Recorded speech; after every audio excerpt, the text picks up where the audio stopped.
não vai ser perseguido por governador nenhum. Você vai ser o prefeito de Campo Maior, apoiado por vários deputados estaduais, apoiado pelo senador Ciro Nogueira, que mandou lhe dar um abraço, e você aí na víspera do partido dele.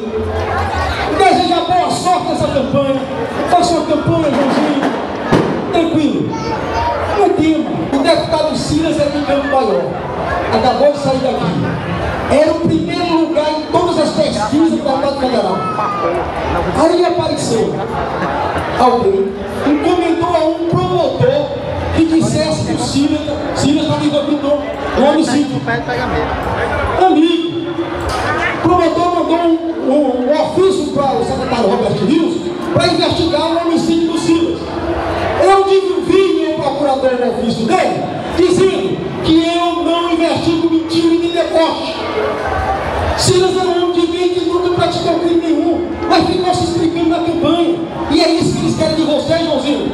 Que você faça a campanha, em vez de conversar com o povo, mostrar suas obras, sua proposta, você fica se explicando uma mentira.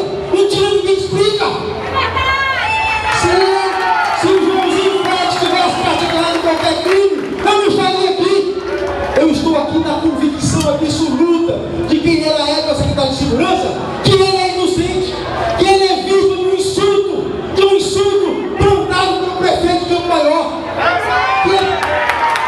Um homem que lá atrás já injustiçou o Joãozinho Félix, roubando dele o mandato que o mal deu para ele de prefeito, sentou na cadeira que ele foi eleito legitimamente, e agora sabe que o Joãozinho está em todas as pesquisas, lá na frente.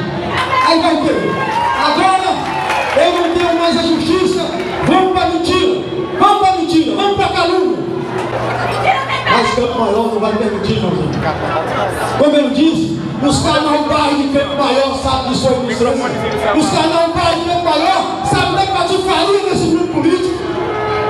E eu vou ficar assim, triste, porque ele vai passar. Eu acho que eu tenho um cartão bem aqui também, mas tu usa o teu. Estragou a vida dele, caminhando para a justiça, cumprindo pena, porque muita coisa errada na cidade.